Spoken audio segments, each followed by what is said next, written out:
All right. Well, welcome to another episode of Francis and Friends by way of the Chat Room Podcast. You got me, Mr. Francis, here. And today we got another special guest, man. We got Toronto legend.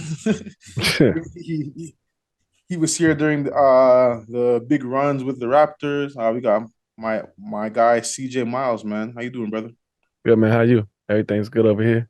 Yeah, no, I'm good, man. Just I, we're kind of talking before, and I mentioned, yeah, it was this morning I had some doctor stuff with my daughter. But yeah, man, life's good. Can't complain, man. Can't complain. Man, feel the Um, same way. that's good. So I just want to just jump right into it, right? Just jump right into it, man. Dallas, Texas, man. Dallas, Texas. Yeah, man. Talk to me about what it was like growing up in Dallas, Texas, man.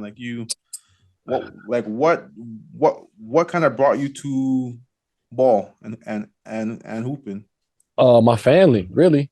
Everybody played. Like my parents and my mom and dad and my aunt and her boyfriend and eventually husband at the time, I used to go with them and watch them play pickup at the park. So Okay. like with my mom, my aunt playing with the men. Like so my everybody was in it. I saw men get mad and want to fight them because they couldn't win. Yeah, Like, yeah. so, it was always around my family's athletic, competitive spirits. Like, we competed at everything, and basketball just kind of became, One of those. my thing. We all loved it, but I just kind of, you know, grabbed it by the horns. Yeah, that's crazy to like that to have like the roots of ball like in your family, have that kind of just be there for you to see all the time. That's crazy. Yeah, and not even like, nobody playing at a big school or going pro, none, just like literally love for basketball. Like no, it was nobody like it wasn't like I saw somebody go far with it and then be like, oh, that's why I want to do it. It was literally just love. We watched it, played it. We'd take clothes to church so we could play right after church. Like I'm talking about all the time. Like that was Yeah, just a yeah. part of my life. My dad is still coaching to this day. That's dope. That's dope. So like, who were some of the players that you kind of looked up to like in the league, man, growing up? So my favorite players growing up, besides Michael Jordan, Yeah. I always say besides him because that's like everybody's list. Everybody wants to be like Um, Mike. yeah, especially at our age, like my age growing up in the 90s. So, but Penny Hardaway was my guy. Yep. I was like, that was the guy. Him, Grant Hill, and Ray Allen. Those were like my guys, Mhm. offset of Michael Jordan. I just really enjoyed watching those guys play. I took a lot from them as a young player, watching them play as far as their games. And then, as you get older and really understand the game, I was a basketball head. So I'm just Yeah. watching everything. Yeah. Anything basketball, I was watching it and picking it apart. But those Okay. three guys were like my guys, though. Yeah, Penny is like one of my for sure favorite guards to watch ever. Like injuries kind of killed his career. Yeah. Same with Grant Hill, but I yeah, know, right? It's yeah, crazy that yeah, just yeah, both of them. I got robbed of like yeah. years of my favorite players. I actually got to play against Grant though, so that was cool. And That's Ray, dope. obviously. Yeah. So that was cool. But I'm actually glad I didn't have to play against the Grant that I Penny, saw growing up. Like he would yeah. have, he would He have was murdered special. me. He was special, man, for sure, for sure. All right, well, you kind of got your introduction into hoops. End up at Skyline, um, same school as Larry Johnson, aka Yeah, Grandmama. yeah. We had the um, same coach too. that's dope. That's dope. That's dope. What was that like playing there, having your jersey retired there? Like, what was that experience like? Man, it's kind of crazy because the older I get, the more I feel the weight of it. You know what I mean? How special it was for me to do Yeah, that and for them to do that for me. When I was younger, I was just in it. I was just playing basketball. yeah, Like I didn't really think about it being this thing. I just knew I was doing what I love to do. And yeah. I was happy doing it. I we lived pretty much we lived kind of close to the school, so I got cool with the janitors. They should let me back in at night. I didn't have like I was like I had a key, you know what I mean? Like Yeah, I got stories of being up there with the alarm going off and me running yeah. off because I didn't want the police to get there to think I broke in there. Like, Broken, yeah, yeah, like all type of stuff like that. But that school is special to me. That time of my life is special because, it really molded who I became to be and everything that I, went on to do is that's the foundation of Coach Mayo. Seeing a player like me before with Larry Johnson and understanding how to push me and understanding how to do, I was lucky for that. Yeah. And then seeing a guy, actually do it from my school. Mm-hmm. That's Mm-hmm. that kind of helps too as you get older. Like see a guy that goes and then even the traditional route goes JUCO player of the year, then goes UNLV freshman of the year, then goes with rookie of the year. Like it's not like it was all easy. So Mm-hmm. Mm-hmm. that was great. So like when you were in school, did Larry ever come back to school talk to y'all, or was like he was in the prime of his career, so he wasn't really doing that? Yeah, he wasn't like in Dallas as much. I ended up eventually getting the chance to meet him and talk to him and things like that, but he Okay. wasn't in Dallas as much around that time. Mm-hmm. Mm-hmm. But when I got in the league, I really he was really cool to me because he was working for the Knicks. So anytime I got to New York, we had a chance to sit down, talk, things like that.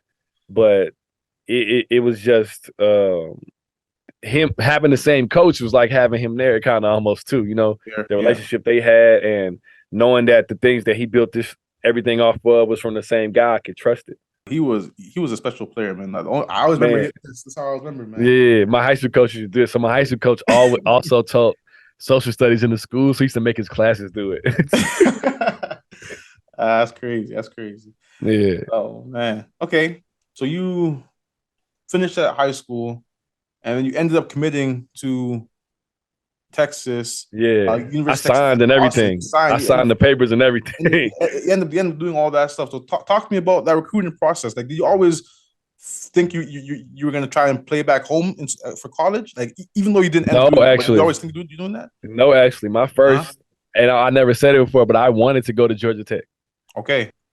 Like Crazy. like all my first like batch of visits, I wanted to go to Georgia Tech. Like that was my first like feeling.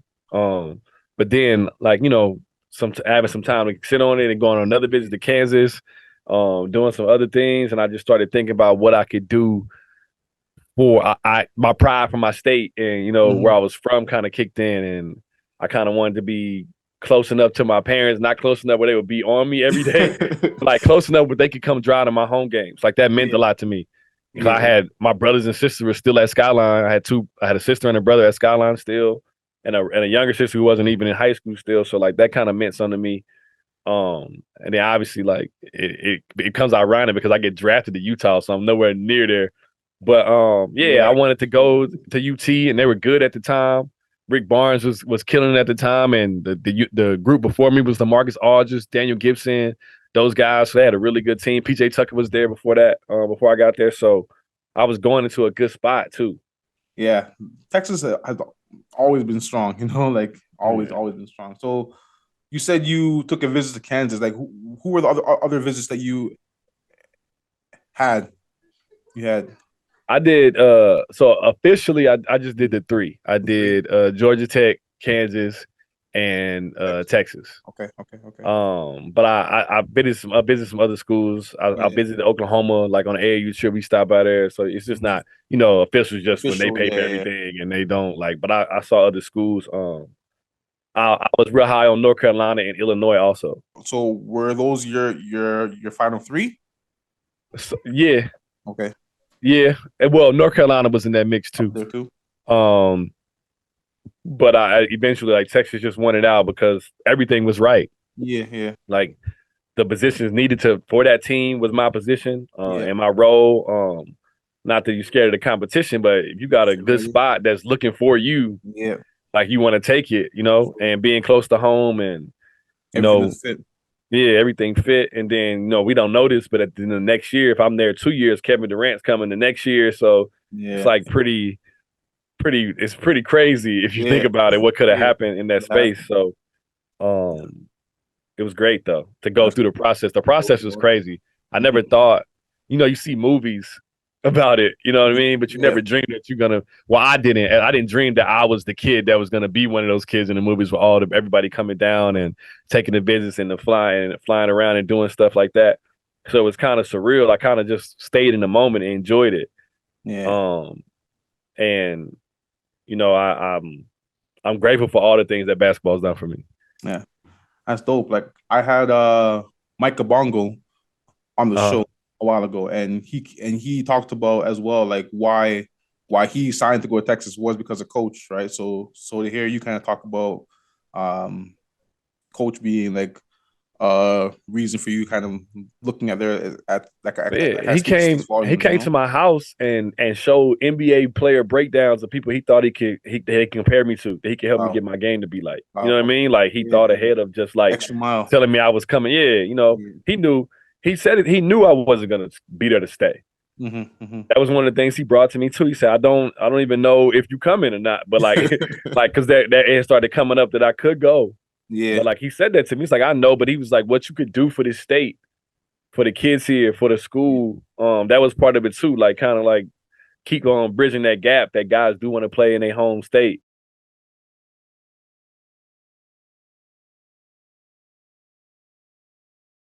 All right. So then you end up foregoing college and going to the league. What kind of factored into that decision? Because that that's a big jump, you know? Like Yeah. big So jump. I had multiple teams guarantee they was gonna draft me. Mm-hmm. So what happened was I went through my senior year, I had no idea about any of the NBA stuff. My coach, my high school coach, and my dad, and a couple other people, obviously, because they got in touch with them, knew that teams were coming to games my senior year. I did not know. I went my whole senior year with no clue. And then the season ended, and they sat me down. I thought it was just about maybe they were going to talk to me about if I was sure if I wanted to go to town. I thought it was something going on. Like, and I remember them sitting me down, like, look, this is what's going on. And these are the rules. Like, you can go do the workouts for NBA teams without an agent and still go to school. Nothing happens. Nothing happened. Mm-hmm. Or like, if you sign with an agent and you go on the draft, you got to stay. They told me all those rules at the time. This, that, and I'm like, and me, you know, the whole goal is to get to the NBA. That's the league, like that's the goal. Like that's the goal. So if I can get there and take a couple of years off the learning curve, I always believed in my work ethic. I always believed in my talent. I always believed I would stay. I would be a player. I always believed that. So it was just about getting there. And I said, it makes no sense for me not to go do the workouts without an agent. Like it would be dumb if I had the opportunity to go see if I could go and not go. So I went. I did like 13 workouts going up into the draft. A couple of teams had me back twice. And then Utah obviously being one of the teams and a couple other teams told me they would draft me if I was there. And then other teams told me it was between one and other person. Like I had really good odds being first round. I ended up going second round because of trades, but I knew I was going to get picked. And that was all I needed to know. Yeah. I hear that. Yeah. All right. So you end up going second round to Utah. So that Utah team, you got Coach Sloan, rest in peace. You got Booze, you got D Will on that roster. Andre Karolinko. Yeah, AK-47. You got some dogs on that roster. Who were some of your OGs on that roster? Just those guys? Mean, so Darren being from, you know, the area made it easy to connect with. And you know, when you get drafted with a guy, y'all got a connection to y'all same year. Booze was always real good to me. I mean, AK was cool. He didn't talk a lot early, but AK, you know, everybody was good to me. Yeah. But the next year it became solid because, you know, Ronnie Price comes. Yeah. Ronnie Brewer comes. Paul Millsap comes. They get drafted. So like they become like my guys. Like because now it's a couple more younger guys. They're still older than me, but like closer to me. Yeah. You know, the league at this time in 2005 is grown men. Still had vets. Yeah. It's still like OG. Some of the old school guys still there. It hadn't turned into rosters being mainly 20 years. Yeah, it hadn't turned into that. Yeah. So like I was the youngest person on my team for what, 3 years? Yeah. After the draft. Yeah. After the draft. You were the youngest player Jazz ever drafted. Yeah. So then the next year I was the youngest player, and then the next year I was the youngest player. So like even with years on people, like I still couldn't, you know, I couldn't go out until I was in my third year in the league. That's like crazy. And that was and we talking end of the third year because my birthday's in March. So like, oh my goodness, yeah. And like, not that matters, but I'm just trying to put it in perspective. Like that's what I had going on. So, but when those guys came, they were cool. Like at least I had some other guys that played video games. At least I could play. You know what I mean? Like even if I wasn't going out. But it was cool though. Those guys, and then we got a lot of good years together. We got a handful of good years to build and grow together. All of us have good careers. Obviously Darren and Paul become all-stars, and you know, Booz is already an all-star. So it was great, man. I mean, D Will, one of my favorite point guards of all time. Just like people forget how good he was. Like everyone talks about CP3 now. Yeah, it kind of upsets me. Yeah, it kind of upsets me sometimes. He was killing CP3. I talk guys all the time. Like D Will is one of my favorite big guards is solid, man. He was the best point guard in the league at one time. Nah, for sure. And it wasn't like for like 2 weeks. It was he was killing. It was a good time. He was a dominant point guard, a dominant player in the league. We had a dominant team on the in the Western Conference. We just had to play Kobe. Yeah. So like, you know what I mean? Like if we being real about it, like we had to play Kobe with Powell and Lamar and Derek and who else? Gasol. We have 1 year where they got 3 7-footers on the floor at one time. Yeah. So Lamar's playing the 3, Andrew Bynum and Paul are both on the floor, and then Kobe and Derek on the floor. Yeah. And we got Boobs and Paul Millsap, our power forwards. No disrespect, they great, but they 6'7", 6 feet. Yeah. All that length, it was like it was a zone all the time. And then you got Kobe. On top of all of that, you got Kobe.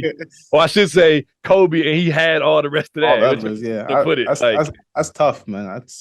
And they had a solid bench. They don't talk about those guys, but you know, that was a really good team that we were playing against. And Melo's going crazy in Denver at this time. Yeah. T-Mac and Yao were still in Houston at this time. Yeah. The West was a gauntlet. The West was wild at that time. Yeah, the West like Golden State is the turning point in Golden State. It's after the We Believe and everything starting to happen. Like it's wild at that time. Yeah, like now things kind of even up a little bit in the NBA. Like you got Celtics and Raptors and whatever kind of, you know, but back then it was the West was a spot. Like if you come out of the West, you know you got a legit chance to win it all. Exactly. You just got to get out of there. Just gotta get out of the West. You got to get out of there. That's fact. San Antonio's still good at that time. Yep. Like you got that was a tough road. What was your welcome to the league moment? So you talked about being 18, being a young boy on that roster with all the vets, and you got Coach Sloan, who from outside looking in, he looks like he's like a real hammer. Like he don't take no bullshit. None of that. None of that. So what was your funny story about him to show you how old school he was when I got there? I was the first person in Utah to wear the shooting sleeve. Yeah. Like that was a big deal. Like that's how old school he was. I remember, and I knew he was gonna make a big deal. I remember where we were and everything the first day I wore. Something I had tweaked my elbow or something like that. And this is before it had taken over the league where everybody was wearing everyone's wearing it for fashion. It was like really the only one wearing them for real for a while at this time. It was kind of just sprinkling in, and we didn't even wear stuff like that there. We didn't wear headbands. We had to talk him into letting us have black shoes at one point. So I remember we in Sacramento, and I got the sleeve on, and I leave my shooting shirt on until right before I got to run out and then start lining up to go checking the game. I mean, to go to the jump ball. Yeah. And I used to dap the whole bench all the way up to the storage table before the start of the game. Yeah. And I leave it on and I take it off right before and I come dapping everybody down the line and Coach Sloan's looking at me crazy. And I get by him and I look back and I hear him go, "What was that? What is that?" Like I hear him, but he's not gonna stop me now because the game starts. And I'm dying inside. But I remember him like being, "Oh my goodness. We don't care about none of that." Like he wasn't with none of that, man. Like he was the greatest though, because of that. Like he was the greatest because he was like, "We basketball players. We go play hard. Coming to hoop." Done. Like, I loved him for that. That's crazy. But as far as him, the way he was like hard hat, bring your lunch pail, like get to work. You know, he wanted the GOATs, like for that reason. Facts, yeah, for sure. So following, like, you were in Utah for what, 3 years? You were there? 7. 7 years. Shoot, 7 years. Okay. Yeah. You were there for 7 years, and then you end up going to Indiana after a while. Cleveland. Well, yeah. You were in Cleveland, and then you were in Indiana after that. Cleveland 2 years, and Indy after that. Yeah. Well, everybody forgets about the Cleveland years because you were there. You were there with Tristan Thompson from I was there with Tristan and Kyrie. Yeah, you were there with those guys. Yeah, you had Lonzo G on that team. Yeah, I remember those teams. Yeah, but it's just easy to bypass because we didn't win a lot. We drafted Deion Waiters during that time also, so it was like just kind of starting the foundation of the turning around type thing. You guys drafted, we were in the middle of that. Anthony Bennett. You guys drafted Anthony Bennett. Yep. Yeah. Then after that, Braun came back to town. You end up back. You end up. Yeah, I go to Indiana the year he comes back. Yeah. So you're there with PG, them boys, David West. D West, Roy man. Hibbert. D West, the OG, man. D West don't play no games either. That was crazy too, though, because so I leave Cleveland Indy's #1 in the East at that time. They're looking for a shooter off the bench. That's how I get there. I had two real good years. I have 2 good years in Cleveland, even though we didn't win a lot of games. But that's what gets me to Indy. I signed. I'm sitting in my apartment watching the thing, and that's the summer that Paul breaks his leg going into the season. Yeah. So like that throws everything. I mean, it changes the season. We almost make the playoffs that year, but it makes it wild. You guys were 9th, I think, that year. Yeah, we were in a game that we had to win a game and somebody else had to lose for us to get in. We were in Memphis, had to beat Memphis, and we needed somebody else to lose. And I remember they covered the game on TV, and one of the guys at the table told me that the other team won during the game, and I was hot. I think it was Barry. Barry was calling the game at that time, John Barry, and he was like, "Why did he look at me like that?" I was looking at him because I'm like, "Why did you tell me that?" Like, I was gonna find out anyway, but I didn't need to know like right now. That's crazy. So, talk about what a young PG was like. So, like, everyone sees the monster that PG is. You see, he got the ball on the string. You can shoot the ball. He's like 6'7". You got everything. Like, what was PG like? I mean, he was just so it's unfair in the beginning because I get there and he's on a broken leg when I meet him. But I mean, I knew who he was before that. Obviously, elite defensively, supreme athlete. But I also got to see him fight back from being on a broken leg, which is crazy to see. Like, he got back way faster than he should have. The work he put in, the work he put on his craft, like that. I think it kind of is a pivot for him too. It changes him even for the better. Even though you can say, he lost a little bit of a year or whatever, but I think it changes his work and the type of things he had to do. He was already figuring it out, but I saw him working on the ball handling, putting that thing on the string, the combos and stuff. Shout out to Mike, who we both used to work out with. All the days me and him, we shot after and before just to be in the gym because he couldn't play yet. He would just be in there, try to work any way he could. And that was dope to see, somebody, who was about to make a transition into being a superstar kind of get put on hold. And then but he went back and got it. A lot of guys don't get it. But it wasn't where he went to after that, though. You know what I mean? Like, he was on his way to where he is now. He had battles with Braun like that. Those series with Braun, like he was there, man. Like, he banged on Birdman. That team was so good too. Like, they played hard, played great defensively, and then the game changed right under their feet. They went small. Bigs, win it in a year because of them. Like, they forced it even faster on the East Coast because of David West and Roy Hibbert.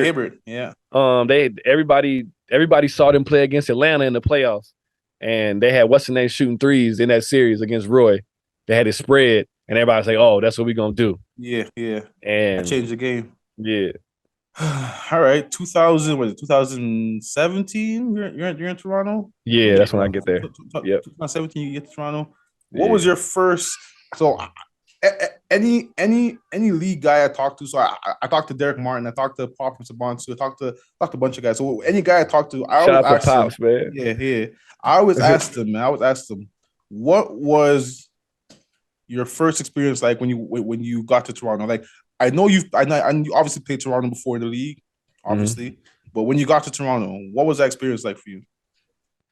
Honestly, it was just love. Like, people, like, just the day I got here. Like, whenever I remember the day I got here after we did our little stuff in the morning, press conference, all that stuff. I remember just being out. We had to go do something, and just like getting out the Uber to go into the building, like people just being like, "Yo," like just like right away walking down the street, but not on some crazy, just like, "Yo, CJ," like showing love, and it was like that from then on.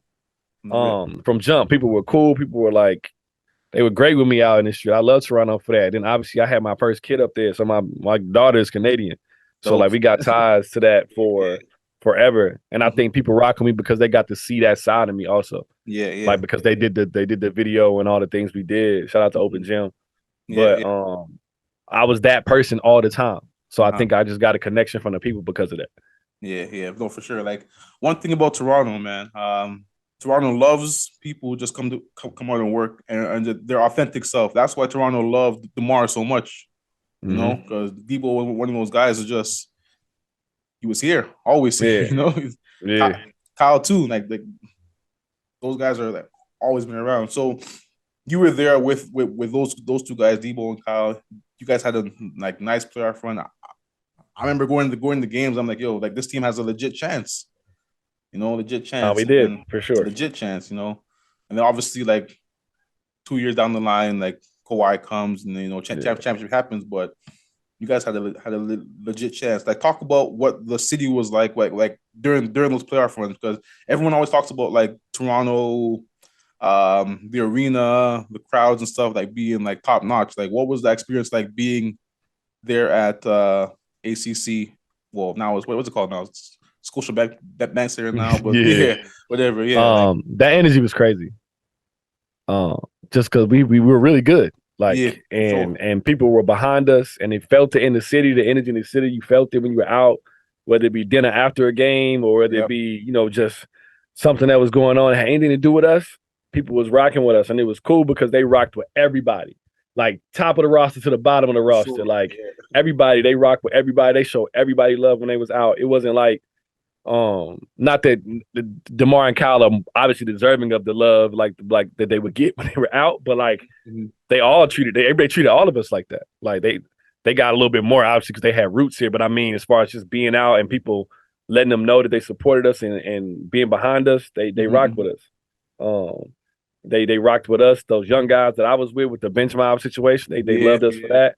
Like people still talk about that to me on social media. Like, sure. And it's cool to see those guys be the guys now also. Yeah.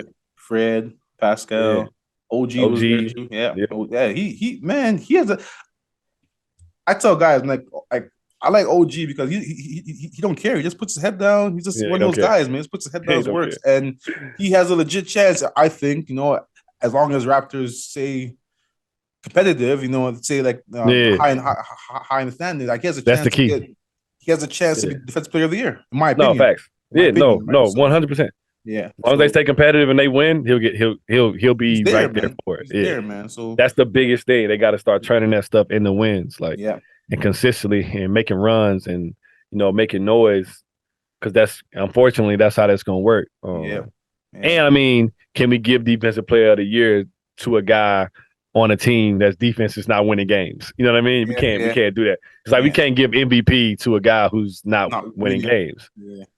Like we can't do that. It don't even, because you can't be MVP of the league on a losing team. Yeah. That makes no sense. That's like throwing dirt on an award. Like if it's just about scoring points, we could have gave a lot of people MVPs over the years. Yeah. Kobe. We'll get to Kobe, but so I kind of want to talk about just like your experiences, kind of like mentioning Kobe, like you like from the games that I've watched when you were in Indiana, from the battles you had when you were with the Jazz, like you and Kobe seem to have like a really good relationship. What was that kind of like going up with versus Kobe, man? It's crazy that you said it, because like it's weird because I did not have like any contact with him outside of basketball. Really? And it's just crazy to me. I always tell when we talk about this, it's crazy to me. My respect, obviously, besides him being a basketball player and him being the greatest he was and who he was as a basketball player, was the one thing I noticed is that he respected the game so much. Like even from the second I checked in and started playing when I was young, he wouldn't even know my game, nothing like that. He treated me like I was a threat, which means like he wanted to win so bad. It wasn't like, oh, I got the night off because I got the young one. Yeah. He was like, nah, I'm going to make sure it don't turn into nothing. But then he also saw, we played each other so much, like he saw me grow. He saw me grow, and like I had nights, like I ain't saying like, I don't want this to be taken the wrong way. Like I was going at Kobe and I was getting that, but like I had battles with Kobe. Like I had nights where I held my own and he had to guard me. You know what I mean? And that was me I wanted that. I wanted the night against one of your idols. You know what I mean? Like, you can't lay down against him. Like there's definitely nights he killed me too. But I'm just saying it was nice that he had to make sure he paid attention. And it was always love. My favorite story with him, when I was in Utah, and there's a game, I have a really good game against them at home. And as a move I do in the game, something happens to get to a step back on him, make a shot. So we leave, and I got two of my homeboys with me. One of my buddies I known since second grade, the other one I known since we like 17, 18, whatever. They with me, we walking out, and I'm always last. I don't move fast after the game. I'm stretching. Like my people that come see me, they get mad. And I'm like, I've been running for 2 hours. Why I Yeah, gotta you run now? chilling. Yeah, you chilling. I'm chilling. Like so we coming out and he coming out the locker room, the guest locker room at the same time. And we walking down the hallway. He's look up at me. And he tapped me. He like, yo, I forgot you like to do that step back going right. Boom, boom, boom. He like break it. He break the move down to me. Like he was like that. He was like, that's good shit, basically. And he shake my hand. And then he go on the bus. And me and my boys look at each other like we was like little kids. Like, yo, what just happened? Yeah. Like, you know what I mean? Like, what really just happened right now? Yeah. Like, that's cold. Like, you know what I mean? For that second, like when we off the floor, he on the floor. I'm not looking at him like that. Yeah, off the floor, all that is back on the table. Like, you know what I mean? So I'm a kid in my backyard at that time. That's my favorite thing about what the league did for me. Like the same thing when I went to Indiana. My dinner to go to Indiana, I sat down and had dinner with Larry Bird. Wow. Like that was what that was. Like he told me he wanted me to come play on his team. And that's why I try to tell people there's nothing you can say to me. Nothing, yeah. Like outside, like you people that don't play basketball and be on Twitter and you're not gonna break my spirit ever. Like I said that table. Larry Legends. You know what I mean? I had people tell me I could do this. Yeah. The forefathers talk to me. I sat at tables with them. You talking to me because you ain't win your bet. Like I'm not worried about you. Like you know what I mean? Yeah. That's crazy. Larry Legend, man. People forget, man. Him and Magic saved the NBA in the 80s. They saved the NBA. You know what I mean? Then Michael Jordan was like, I got it. I got it. I got it. But no, facts. They saved it. Their rivalry, the commercials, everything. Everything. The shoes, like everything. They saved the NBA because people don't like. Obviously, like I'm not old enough to be there, but like I read, I study stuff. Like the NBA was on tape delay. You know, like it was different. Yeah, there's no live games. Like you can come now and say, yeah, I'm gonna put the ESPN on and catch the game. None of that, you know. And then Magic and Larry came in and changed that. And now they signed $1 billion TV deal, so everybody can be attached to it. Everybody. So before I let you go, man, I had to jump into. I had to ask you, man. I know you're a rapper. You make your music, man. Give me your top 5 albums, man, of all time, man. I had to jump into man. I had to top jump into 5 albums of all time. Or if you can't do that, give me 5 albums you could listen to from front to back with no skips. The Beat album by Common is on there. Okay. Miseducation, Lauryn Hill, yep.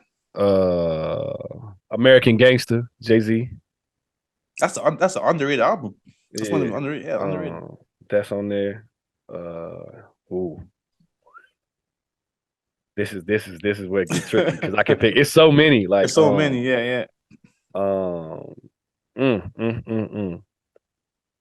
The crazy thing right now, I'm saying this because I'm listening to it a lot right now. No Fear of Time, the new Black Star album that they put out recently.